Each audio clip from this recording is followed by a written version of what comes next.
Welcome to the Shared Desk, episode 102. It feels so good to podcast. Oh, it does. It feels so good to podcast, and it's keeping us sane. And what also is keeping us sane is we've got guests in Oh my gosh! in the studio. Apart from Guests in us! the studios. Okay. Oh. All right. So let's start from the beginning, everybody. It is the Shared Desk, and I am your host, T. Morris, and across from me, I'm Pip Valentine. and the special guests. One of them you have heard often on our modest little podcast, Tales from the Archives, the award-winning podcast, Tales from the Yes, not that modest. Not that modest. and that is Allie Grauer. Say hi, Allie. Hi. And right Allie. next to her is someone who should have been on this podcast a while back. I know. That's Rue. Wow. I screwed up the first name. Wow. Doing great. Totally fine. Wow. Keep going. What a performance. We believe in you. Hello, everyone. Merjewski. He was I constantly worked so hard on the damn last name. I screwed up his first name. Don't worry about it. Don't worry about it. So It took That's me how enough we forever to roll get here. myself, But so you've got it's such okay. a magnificent mustache. That's the thing. You've got such a magnificent mustache. He's just maybe T was just feeling intimidated by the mustache. I am. Oh No. God, are you I'm kidding? intimidated by it too. I am feeling extremely intimidated by the mustache. So, so Drew and Allie, they are old friends of our. Oh, I didn't mean to do that. Drew and Allie are old friends of ours. They are. Wow, how long? I don't know. How long have we known? I Wow. first talked to you two Uh, on Twitter. yeah. Maybe 2010, 2011. That sounds It's about a right. decade. Wow. Yeah. Right. Let's just say it's a decade. It's been a decade. What happened? I don't know. It flew You got by. hitched. That's one thing. You got hitched. Yes, yes. You got I did. hitched. I did get hitched. True. Yes. So let's see. Well, the nice thing is that you are like us, except younger. In the It's going on our tombstone, like Like Tim Team Pip, Pip, but younger. but younger. You are two people who are collaborators in life and collaborators in art. So we are excited to be talking to you about your process, your different projects that you've got going on together and separately because, sometimes I have separate things from T too, and I like to talk about them. Yeah, that does happen. That does happen. So this now, although if you're wondering, well, wait a minute. So where was Allie in the grand scheme of the ministry of peculiar occurrences? Well, first off, Allie did two short stories for us. They were I can see it now. It's the trapeze artist, and I'm blanking on the title. Crud. A trick of strong imagination. Thank trick you. of A strong- trick of strong imagination. imagination. I can even see the album art that we gave you. Yeah, Yes. the art. Yeah. I can see the, The album screaming soprano. I don't know what she art. was. No. What it was this dude that looked very Phantom-esque, and he had a woman in a dip. and Oh, was that's right. It was surrounded that in one. mist. Maybe it was Yeah. the second. Yeah. And then the other one was in Spiritus Sancta, and that Yeah. was that. Wow, I was. So just as a quick I was an there for that aside. one. You were. I recorded that one in Yep. your house Yeah, while we were yeah. dating. Yeah. And what I remember the most about So that this makes was, Drew an honorary Yeah, it makes him ministry an agent. honor- Technically, he honorary was there. ministry agent. Technically, He yeah. was there technically in the Yeah. background, lurking, right? And Preparing. Just so you know, Paul, it is going to be a little choppy, the video, because I'm working on an 11-year-old Mac. Yeah, don't expect the video to be great Don't on expect the Twitch. video to be great. Audio will be fine. All right. But thanks for being here. Thanks for being here, Beehive. Thank you, Paul Fisher. Thank you very much. So I remember kind of freaking Allie out a little bit, saying we are getting ready to start the 4th season of the ministry. We want you to kick it off, and here's what we want you to write. And it was probably the first time. Was that the first time, Allie, you'd ever written on spec, where you were given the idea Yeah. and then you just ran with it? Yeah. Good golly, did she run with it? Was Like this frickin' O.J. Spiritus Simpson before he Sanctus? was a criminal. What? Was it Spiritus Sanctus that Yes. kicked off the fourth? Yeah. Okay. Yeah. Yeah. It was the first time I'd been asked to do fill a specific slot like that. And I was really stoked about it. I don't even remember being super nervous about it once I figured out the idea that I wanted to fill that with. I love that story. That was a really fun one to write. I really liked that one. Yeah, that's one of the real joys of the ministry. I mean, there've been many joys, but one of the real ones, I think, for us, I'm going to speak for both of us, You're more than is welcome being to, able baby. to have the people that we really like and really, apparently the teenagers are now saying this, we really vibe with. Oh god. We vibe. Yeah. We got a vibe I think going I on. just threw up on my mouth a little, chat. I think I just threw up on my mouth a little. Hey, I like to try and keep up with what the Utes are saying. Oh, really? Okay. Is that what you call it? Okay. Okay. For fear I fall into You keep telling yourself grannyhood that. too soon. Yep. You keep telling yourself that. I'm going to be doing TikTok dances next. Okay. Okay, but legally, the four of us right now, none of us are allowed to dab. Like, we cannot legally dab. It's true. There will be no dabbing. We T do- we do that- did attempt it once and it was badly received. No, we do that. To get a rise out of the daughter. I mean, that goes. Sure. without saying. Yeah. Right. I enjoy a tasteful dab, though. A tasteful dab? A tasteful dab, that is. It was just sort of a directional directional point. Oh, yes, that's it. You That's like- just, you look in the other direction. Yeah. It's tasteful. well, we always aim to be tasteful on this show most of the time. Mm-hmm. Yeah. But then you might have heard her voice. Obviously, not just with those two short stories, but then she appeared in a short story of mine as well. And and so yeah. So Allie and Drew, they have been friends of ours for over 10 years, and along with that, they have also been a collaborating couple, which is why we brought them on. It's not just to hear their voices, which are no, beautifully no. trained actor voices, right? And hopefully Google Meet will catch up. I think between trying to do Google Meet, running this on Discord, recording it, and streaming. Right now, the Mac is like, okay, you know what? I've got a nice freeze frame of Allie and Drew. Be happy, and I'm like, all right, fine. I'm not gonna test you, because the last time we tested this Mac, it got angry. it got very, and that's its secret, Cap. It's always angry. Yeah, But we still have Allie and Drew on audio, and that's what matters. So Allie, Drew, first question I guess you would have is what was the first collaboration that the two of you did as a creative couple? Or did we just lose Allie and Drew? I think we lost Allie and Drew. Yeah, that's what you pointed it out to the Mac, and, that- the Mac was like, And then I go well, like, all right, I'll ramp it up. Hang on a minute. The Mac, wow, I'm getting the spinning beach ball like nobody's business. This Mac is like, you will not test me. All right. So do me a favor. Go on ahead and text Allie and Drew and say we lost the signal. we lost the signal. The Mac is crying out in pain. Beehive, you're probably right. It is crying. It is crying out in pain. Yeah, Honey, oh, for Pete's sake, really? it needs your face. No, it doesn't. It doesn't need your There you face. go. There you go. Whoops, lost you. The good news is we've got the intro. So long as we got the intro, it'll be real easy for me to edit and post. Oh, yeah. Hey, Panic. I mean, I'll be editing it. Yeah, you'll be editing it in post, so don't worry about it. Restore pages. Gee, you think? Yeah, restore. That's the joy of editing. The joy of editing. Trust me, when you listen to this in the actual podcast, You'll never know this happened. This will be all removed. This will be it'll be like we wiped your memory from Men in Black. You know. Yeah. Did that even happen? Did that even happen? All right, here we go. We're gonna do a take 2, and we'll see it. We'll see if You can ask the question again. And yeah. Are we back? I think we're back. I think We are we're back. Yeah, Are we are back? Through the magic of editing, none of this will Great. have ever Yeah, happened. Through the magic of editing, Never happened. none of this will have happened. It'll be like Inception. Yeah. Yeah. Did I dream that? No, it never A happened. dream within a dream, yeah. It was just a dream within a Somebody dream. spin a top and you're good.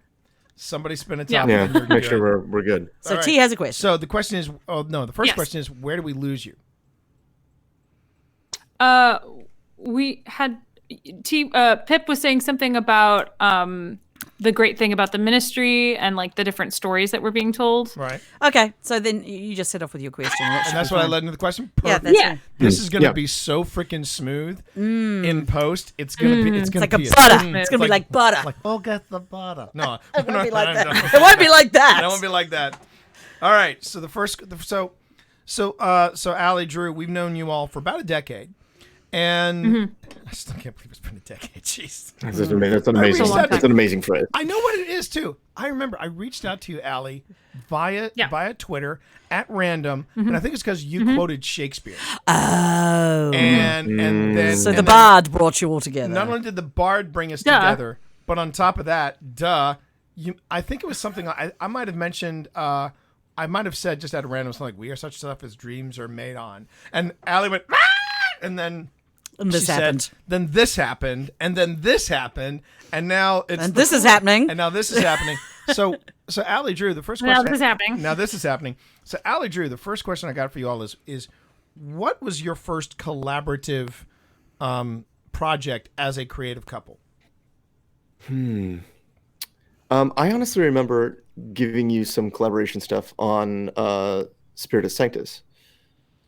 You do? Yeah, it wasn't a lot. And that's not really the first thing I would consider art, but that was the first time that Was it like I had sketched some stuff out and I had you read it? And yeah, you- and I was like, well, how about this? Mhm. And there was a couple of things differently with that. But I think the biggest thing we did initially, oh gosh, I mean, the biggest thing we've done first is thing? Warda. But like the first thing we there did was stuff was before that, was though. Inum.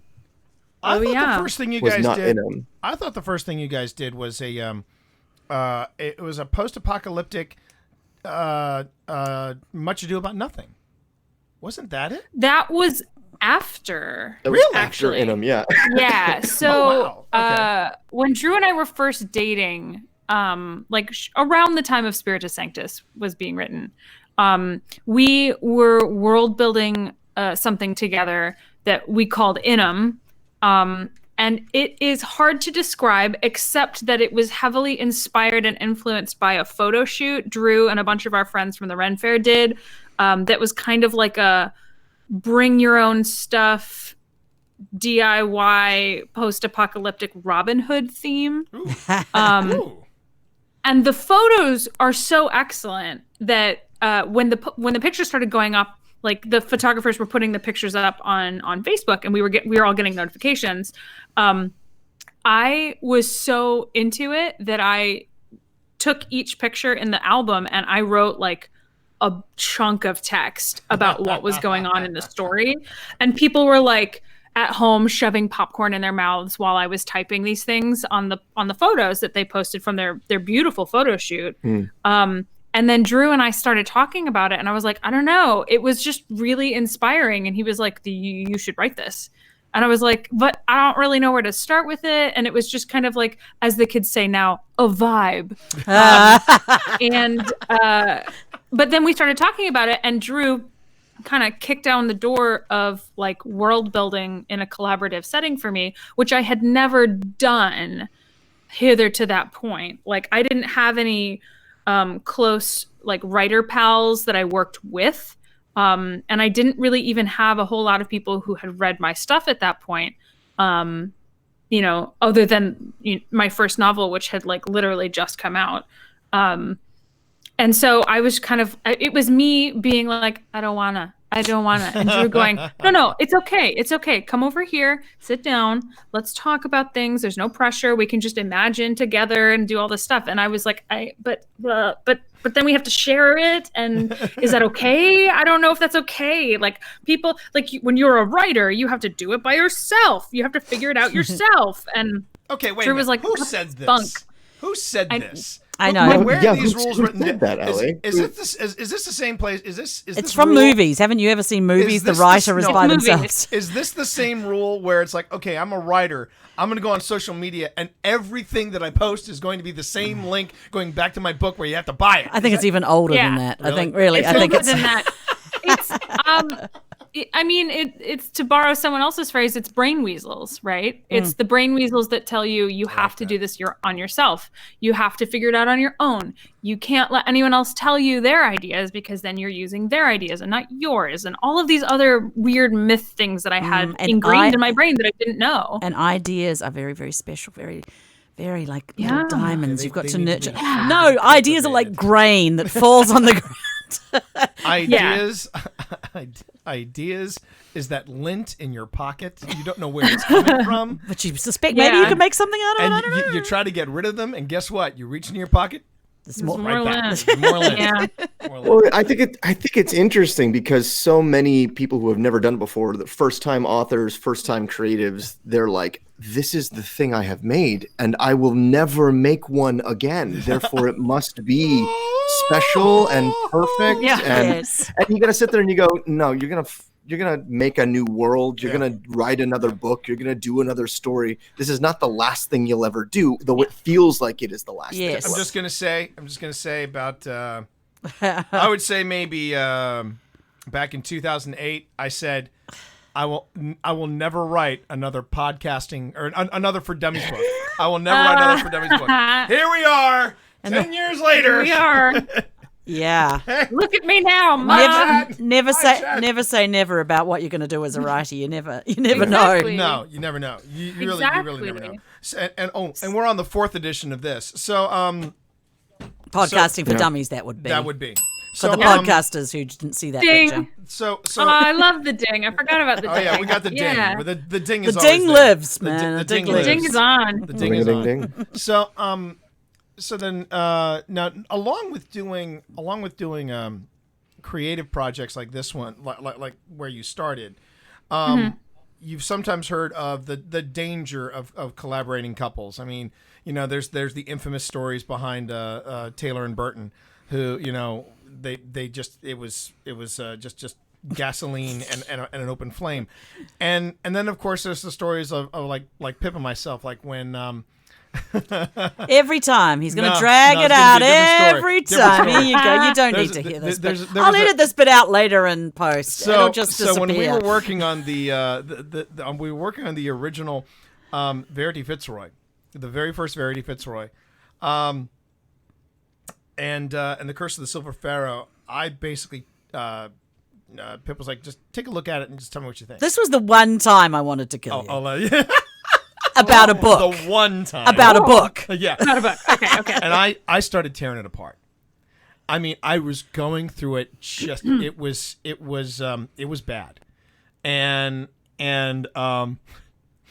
Pip saw the amount of red that was in just the first 3 chapters. It was a bloodbath. It really was. It made Tarantino look like a Disney film, and I'm just ripping through it, and I just ran down the laundry list of all the things that were wrong up to chapter 3, and there were 30 chapters in this thing, and I'll never forget it.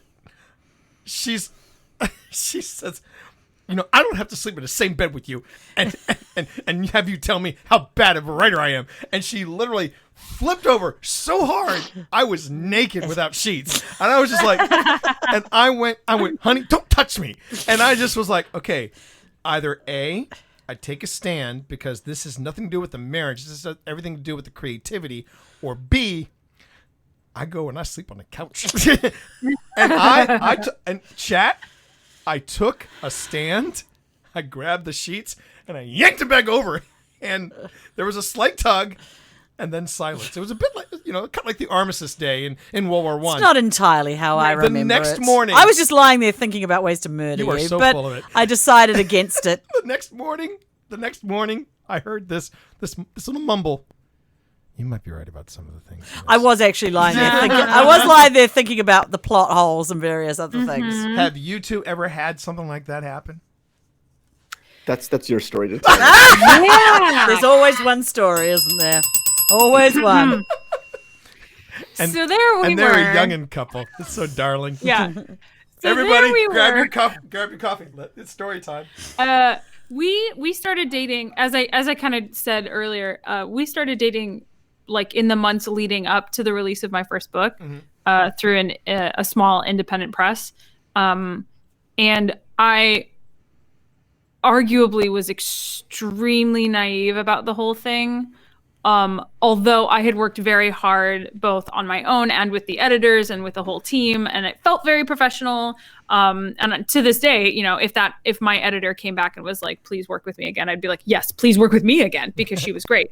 But I was feeling pretty good. The book was about to come out. I felt good about where it was. I was excited for people to read it, excited for the release. I'm feeling And Drew there's and a I butt were coming up. we were starting to date kind of seriously. And I don't remember if I asked you to read the book or if you asked to read the book. I don't remember. I wanted to read it, so You wanted to I read the it. book, so you read it. And I was like, so what did you think? Did you guys see the recent remake of Little Women, the Greta Gerwig Little Women that was in theaters this past year? No. Okay. There's a scene in which Saoirse Ronan as Jo March brings her manuscript to Professor Bear for feedback. And he tells her that it's not good, but he liked reading it. And he felt like he learned about her while reading it, but that it wasn't good. And it made sense to him why it hadn't been published yet. And she flips out on him and like takes the papers back and is like, what do you know? And she leaves and she has this whole meltdown. That's kind of what happened. In so much as that Drew read the book and he was like, you've done a very good job. You worked really hard on this. There are lots of really good things about it.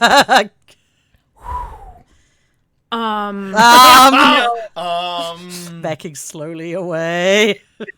And the thing was, I sat there. You have to understand the background I come from. Yeah, please. I have a master's degree in acting, and it was 3 years of intense critique, Constant feedback, constant critique, to the point that sometimes our professor would be like, "You need to leave the classroom because you are unteachable today." Wow. Or I was like about to crack a joke. that I just have a BS in theater, but he has a master's, and this is why Drew always talks down to me whenever we're in the No, same he room together. doesn't do that. But that is not true. But the fact that Drew just said that I've had teachers like that though, where they're just like, you need to get out of here, and I'm just like, I don't know if I could handle that. Drew, God. I want to be you when I grow up, Drew. I swear to God. It's too late now, T. Too late now. I did 3 years of that. And it was 3 constant years. It wasn't one of those just we have a class and is like that. It was all day, every day, everything. Wow. And it wasn't just that's hard. That's hard. It's super hard. It's super hard. Yeah. I mean, more than once, I cried myself to sleep. Like it was incredibly tough. And but I came out of it with this, not just a sense of who I was as a creative and as an artist, right? But a sense of like self-directing and like self critique of myself, and how to take critique. But also that's important. We'll talk about that a little later too. But go ahead. Oh, yeah. But also to give critique, right? And so in her giving me the book, I was like, I love this person. This person deserves my honesty. So I will be completely and brutally honest. Right. Now, should I have been as completely brutally honest? Probably not. With no warning? With no warning, no. But I just I laid it out. I was like, this is the reason why I think your book is good, but it's not great. So I'm gonna say this as a defense. It sounds like we're kind of poo-pooing this book, but here's the thing. It's not. It's a good book. No. It is. Fine. But it's also okay. no. Hang on. All right. Look. You need to take a breath. Take a breath, Gower. All right. Take a breath. It was her first novel. I can look at Moravia. People can look at. People look at Moravia and they go. I actually heard somebody say, "Kid you not." Someone said there are 2 books I read once a year, and every time I walk away with something new from it. One is Lord of the Rings. The other one is your book, T, Moravia. And I'm just like, and as much as I'd like, as I go, thank you. There's another part of my brain that's going, you're doing that to be mean. You're doing it to be like, I found another typo. Because the thing is, I can look back on Moravia, yes, one book, all 250,000 words of it, and go, there are some things I could have done differently. And while I will say this, as I have read some first-time books that have been like, wow, I'm never picking up another book from that person again. And then there's stuff that I've read like on the Isle of Sound and Wonder. And I admit, I was probably where this is the separation of Drew and myself.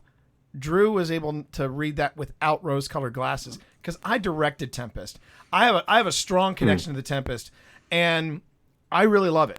So look it up. It's on the Isle of Sound and Wonder. It's on Amazon. It's got a pretty cover. It's got a beautiful cover. Beautiful new cover. And I'll admit I'm partial to the first cover. I love the first cover. But I do like the first cover too. Yeah. But the thing was, it was a really strong first novel, which is why we've gone to Allie again and again. It's similar to when we keep going back to K.T. Brisky again and again. Go back to Laura. When you find writers that you like to work with, you want to work with them again. Mm-hmm. But that was your first novel. Yes. So yeah. I have buried my first novel. my first novel I have taken out and put it in the ground. May it rest in peace. May it rest in peace. As far as the novel, and just so you know, I've she's told me the story before. Just so you know, Drew, the novel looked over its shoulder and went, "Tell me about the rabbits, George."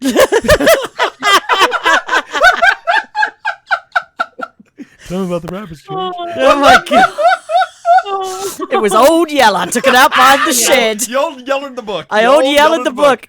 As far as but- anyone knows, Chasing the Bard is my first book. It is my first book. And even that had room for improvement. oh yeah. But Yes. but so how do you navigate that as a couple? Yeah. Whether it's you on something Drew's working on, or Drew when something you're working on, how do you navigate that as a couple so that you're not ripping that you're not ripping off the sheets? I want to know what Allie said after Drew was. So Drew's like, it's a very good first book. It has really good moments. I really liked certain pieces, this, that, and the other thing that you did. And I was like, something is missing. Something is missing from this conversation. Because he never said you didn't say I loved it. It was fantastic. It wasn't like praise that I was receiving. It was specific feedback about things that were positive. Right. Which is not what I had expected. And so I was like, okay. And then we talked a little, I kept digging because I'm an idiot. And, and Drew, talked about some things that didn't sit well with him, or things that he didn't really agree with. And I got really hung up on the fact that he didn't love my protagonist, or that he didn't see her the way I saw her. Okay. And I got really hung up on that. Okay. And I kept saying, no, she's not this, she's this. And he was like, well, that's not how I read it. And I was like, then I wrote it wrong. Oh my God. And I Oh no. and through no fault of yours. I know we've been round and round the mulberry bush on this one, but literally it wasn't your fault. Yeah. It's my brain weasels, right? That I didn't know I had until this moment. They But attacked. I spiraled after that. Yeah. And we immediately started working on Inham. Like I said, we started world building this post-apocalyptic Robin Hood thing, and got really into the nitty gritty. And I was like, yeah, this is cool. And every time I sat down to try to write it, I physically could not keep going. Wow. Okay. And I lost my marbles slowly over the next 3 years, 4 years, where I would try to pick something up and I wouldn't be able to finish it. Or I would set stuff aside and I'd start something new, something easy, right? Something easier than whatever I had been trying to do. And I couldn't finish it, or I would draft it and it wouldn't go anywhere. And I got to a point where I was like, I just have to maybe not write for a little while. And maybe I just need to read things for a while. Because prior to my first book, I used to have what I like to call seasons, where I would have a season, a couple of months or whatever, maybe a year, where I would read a ton and then I would go write something. And I would write, and I couldn't read anything while I was writing because I was thinking about that all the time. And that habit kind of went away over time as I got older, but I didn't know that. So I thought maybe, my first book just came out. Maybe I'm psyched out. Maybe I need to go read a ton of things and not focus on writing. And it just got into this weird place where I thought that I couldn't write anymore. And Drew kept saying, let's work on something, let's build something, let's try this, let's try that. And we had, we ended up world building our big sort of fairly well-known collaboration, which is Warda. And we'll talk about that in a minute. But we ended up pouring a lot of work and a lot of time and a lot of energy into that. And I thought, maybe if we world build this enough, I will be able to write this. And instead what happened is we ended up playing a tabletop role-playing game and podcasting it. Strange how things just turn into podcasts sometimes. Eventually what happened is I got to a point where I hadn't written in such a long time, and I thought, am I going to keep sitting here not doing this thing that means everything to me? Or am I going to find a way back in? And Drew had been nothing but supportive the entire time. Like, he was like, I think that's something that has to be I'm not trying in your defense, trying to defend myself. No, but yeah. I think the answer to the question is that the process is not an easy one, and it is not a quick one. It is not a process where you go, well, we're going to have this one conversation and then we will work through it and move on. Yeah. It is one of those, it's small project by small project. It is learning each other's habits, who you are, what's going on, how to communicate. And that doesn't take, Rome was not built in a day, and a collaborative relationship between two people is not built in a week. That is absolutely true. Yeah. When It's T built and I, with years of stuff. So when T and I were doing the ministry books, we started off really almost writing separate but parallel stories and not really having any sort of cross-contamination, if you will, between the two of them. And then after 6 books, I don't want to say about maybe third book. No, it was the third book. Around the third book, that's when we really started to get into knowing how each other works. Yeah. What strengths, what weaknesses. But we were still asking permission. Like, hey, do you mind if I write a chapter from Welly's point of view? I said only if I can write from Eliza's point of view. By the end of the fourth book, by the time the fourth book rolled around, it was like, so what are you working on? Yeah, I'm working on this. Okay, yeah, because I'm working on this. And and it was it's an organic kind of the trust building. Yeah. And criticism is. And I don't know, Drew, if this is something that was something that you came to grips with when you were doing the graduate thing, because I know for a fact when I was doing this is one of the things that the three of us, me, Drew, and Ali all have in common is I played Cleopatra, man. Okay, so I'm sorry, you played Cleopatra in a scene workshop. I won. She won. Oh my gosh. I was naked on stage. No, you weren't. It was a snake. I was naked on stage. Oh, that's right. All right, look, we're getting off topic. What I was saying was that all of us Thank you. have a theater background.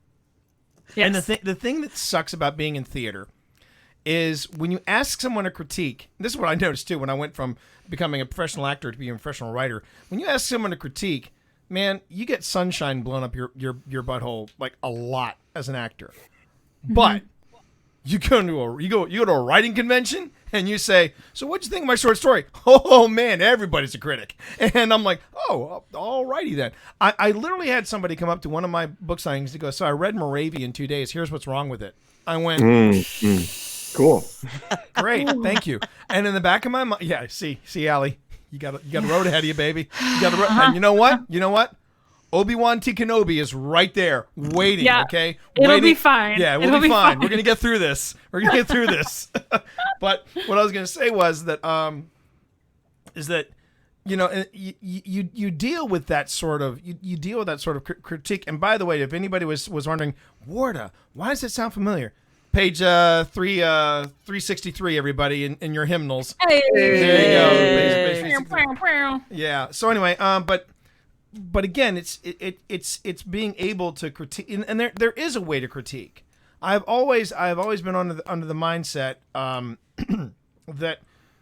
that when you critique somebody, it is really not good critique unless you can do something to help them improve the work. Mm-hmm. Yes. Constructive criticism. Yeah. But have there been any? I know Pip has some questions, but I got one more. Stealing question, all my questions. Then I'm turning it over to Pip. Yeah. Have there been any collaborations where you said, "Oh yeah, this is a great idea," and then about maybe after some discussions or maybe a chapter or two, you cranked it out. You're like, this idea needs some work. And it's okay to say no. Everything we have done has smelled like potpourri. I mean, no, obviously not. I mean, it's hard to pinpoint something because there's so much that went into Warda specifically. Mm-hmm. Like, so much went into that. There's a lot of my personal projects that I'm like, this is shit. I'm not doing Oh, this. yeah. There's a fair, I mean, Drew's graduate training was acting, but Drew's undergrad was creative writing. Mm-hmm. And English. And English, yeah. And occasionally, like, Drew is like a phenomenal world builder. Like, your brain is organized in a way that I didn't even know was possible, which is why it's taken me so long to like catch up as far as like working together on things, I think.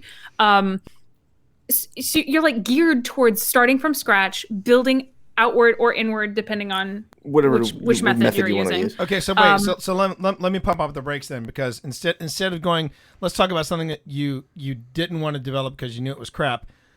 Let's keep it positive. Let's talk about your strengths, because I can tell you, because if Drew's world building, I'd love to hear what Allie's strength is, because I know for a fact Pip's like superpower when it comes to the two of us writing is prose. Pip can set the scene. She can make it all work. Now you would ask Pip, what is my superpower when we work together? Yeah, it's usually the action scenes. Yeah, she's. I usually go, and now they need to fight. Take it. Take it away. Take it away. Make them fight. She literally hands me the file and go, make them hurt each other. I'll pick it up on the other side. Yeah, exactly. So Drew, what would you say is Allie's superpower? Allie does a very good job of breathing humanity and kindness and like character into people. She has a great way of taking just the skeleton of like a spreadsheet in which we have put the person's age and weight and height, and instead going like, this is a fully fleshed out person and this is how they work. And doing that, and then putting them into scenes and how that scene works. She uses her acting background in a very particular and specific way in the scenes that she writes, which is very good. Thank you. You're welcome.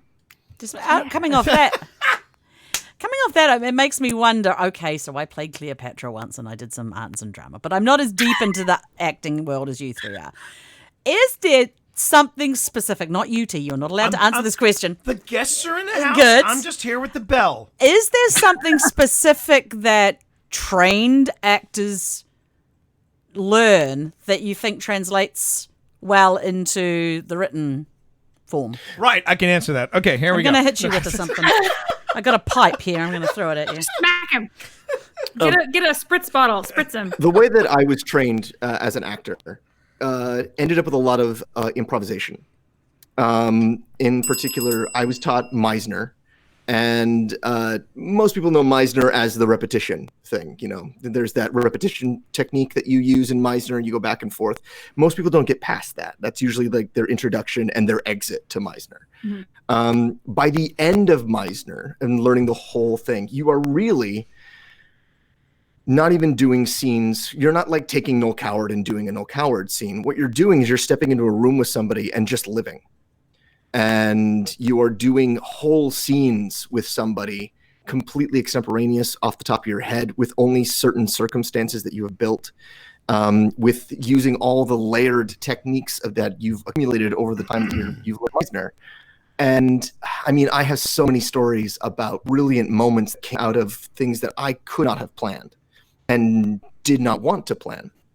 There's a part when you learn Meisner where it's getting you to your part of what you're going to bring to the room for the scene, and then you stop. You stop talking to each other about it, because it's far more interesting to walk into the room and like, I do not know what's going on in this room. I know what's going on with me, and I know what's going on with them, and the scene is when those two things clash. Because that's real life. That's real life. Yeah. And I think that translates to writing in the sense that you do the exact same thing as a writer, except there is a collaborative person with you usually in that process. You are stepping into the scene that you have set, and you know that you have character A and character B, and you know what character B and character A is into. But the circumstance of C that happened between them is what scene's about. The magic. Yeah. Right? The magic. Yeah. And I learned that from being a Meisner-trained actor. Now, how about you, Allie? Where do your theater training and your background come into your come into play for you as a writer? I think there's two things that come to mind specifically for me that I have noticed consciously have shaped the way I do things. One of them is Shakespeare. Not just in so much as he's dead and he can't stop us from using his ideas. Well. But also, I don't know. I think he's delighted. He's like, yeah, sure, whatever, do whatever you want. Well, he took a fair amount of stuff himself, really. Exactly, Not a leg to stand on there. Of course, every time I think about Branagh taking credit for Have You, I always think about that Blackadder episode when he goes, Yes. and when Blackadder kicks Branagh, played by Colin Firth, and he goes, and that's for Kenneth Branagh, and he goes, who's Ken Branagh? And he goes, I'm going to tell him you said that. That's it. Oh, so good. So not in so much just that it's considered classic storytelling stuff, and It's public domain and all that, but like structurally and like this, so like scope and stakes of Shakespeare stories has always been something that really draws me. And I feel like I have a hard time telling a story that's not of some kind of grander scheme, I guess. Like obviously Sound and Wonder is to the Tempest, so the structure's built in. It's like baked into the pie. Right. But I find that like I need to tell stories about characters who are a part of something bigger, whether or not. And I need to tell stories that the audience can feel this is a piece of something bigger, or this on that grand scale level, even though we're following one of it, that kind of thing. And then the other thing is dialogue. I feel like I handle dialogue fairly well because when I studied theater in college, we had like 5 semesters of dramatic literature that we had to read. Like so many plays, you guys, from different backgrounds, from different like genres and all of that. And so I had to read so many in the sense of who the people are based on how they talk, which diverts into my whole obsession with dialects, a whole other thing. But I think that when I write, I hear them so well. I'm not one of those people where my characters come to me and they sit down and pull a chair and talk to me about stuff. I've never been one of, well, no, I can't say I've never been one of those writers. I was one of those writers in like middle or high school. But I kind of like shifted out of that. And now it's more like I feel like I'm seeing the scene happen and I'm hearing them talk me through what's going on.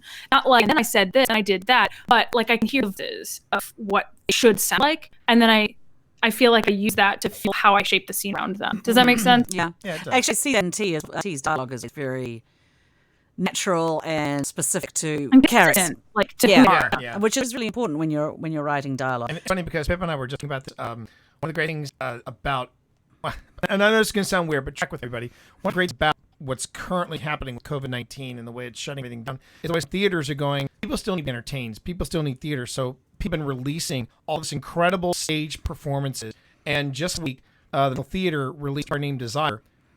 With Gillian Anderson. Yeah. So here's my aggravation.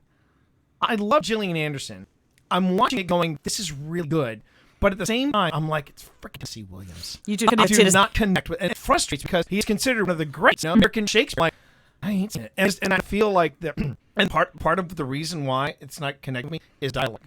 I'm like, I lived in the deep South. I don't know anybody that talks like this. It's beautiful, but I don't know anybody that talks like this. But but again, it's. I do think dialogue is key. It's something you notice some writers get right and some writers get dreadfully wrong. And I noticed that the ones that get it right are usually the ones that have some kind of theater background. Case in point, Gaiman. I love Gaiman's dialogue. Gaiman is good dialogue. But then we see him in a reading or we see him presenting. He's got that theater flair about him. Well, that's another thing that having any sort of acting, public speaking, Right. experience really helps you out. Because one day, I don't know if you know this, we'll be able to leave our houses and go to events where we may talk to other people. I've heard a rumor that it may happen sometime. And one we will day. have hugs for both of you. That's right. Yes. There'll be plenty of Right. hugs. So Pip, So I wanted to talk a little bit about your collaboration that you're working on currently, which is that Skyjack's Courier Call. I understand it had a really good Kickstarter. we will have links in the show notes, chat. We will have links in the show notes for all this stuff we're talking about, especially for Skyjacks. So, Yeah. So in that, is there a person that's taking the lead amongst the two of you, or is it a pure collaboration? I'm telling you this now because in some when projects she does this chat, I'm a little worried. in some projects that T and I work on together, one of us tends to take the lead, like generally have either the little kernel of the idea and kicks it off, or pushes it along in some respects. Yeah. So Skyjack's Courier's Call is interesting. It is an actual play podcast, which means it's a technically that's being recorded and produced sort of in an audio drama format. We did not have the idea for Skyjack's